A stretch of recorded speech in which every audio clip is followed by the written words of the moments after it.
খেলাফত মজলিস ঢাকা মহানগরী দক্ষিণের উদ্যোগে আয়োজিত বিক্ষোভ মিছিল পরবর্তী সমাবেশের সংগ্রামী সভাপতি আমাদের মাঝে উপস্থিত রয়েছেন খেলাফত মজলিসের সংগ্রামী আমির হযরত মাওলানা আব্দুল বাসিত আজাদ সাহেব, কেন্দ্রীয় মহানগরী নেতৃবৃন্দ ও সংগ্রামী দেশবাসী। রহমত, মাগফিরাত এবং বরকতের সৌগত নিয়ে মাহে রমজান আজকে আমাদের সামনে সমুপস্থিত।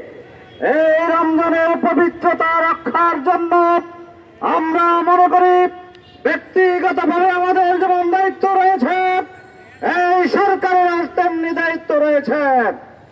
আমরা তো স্পষ্টভাবে বলতে চাই, অশ্লীলতা পরামর্শ রমজানের পবিত্রতা নষ্ট হয়, কোন ধরনের তৎপরতা সহ্য করা হবে না ইনশাআল্লাহ। আজকে আমরা বলতে চাই, আজকে আমরা স্পষ্টভাবে বলতে চাই, রমজান মাস আসার সাথে সাথে কিছু অসাধু ব্যবসায়ী দ্রব্য মূল্য বাড়িয়ে দেওয়ার যে তৎপরতা চালায়, সে ধরনের কোন তৎপরতা সহ্য করা হবে না ইনশাআল্লাহ।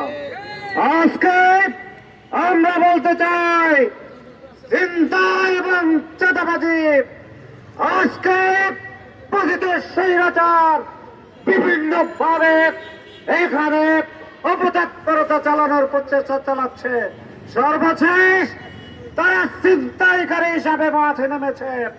আমরা কোন ছিনতাইকারী চাঁদাবাজকে বরদাস্ত করব না। এদেশের জনগণ তাদেরকে প্রতিহত করে ছাড়বে ইনশাআল্লাহ। এই প্রত্যাশা ব্যক্ত করে আমার বক্তব্য এখানে শেষ করছি।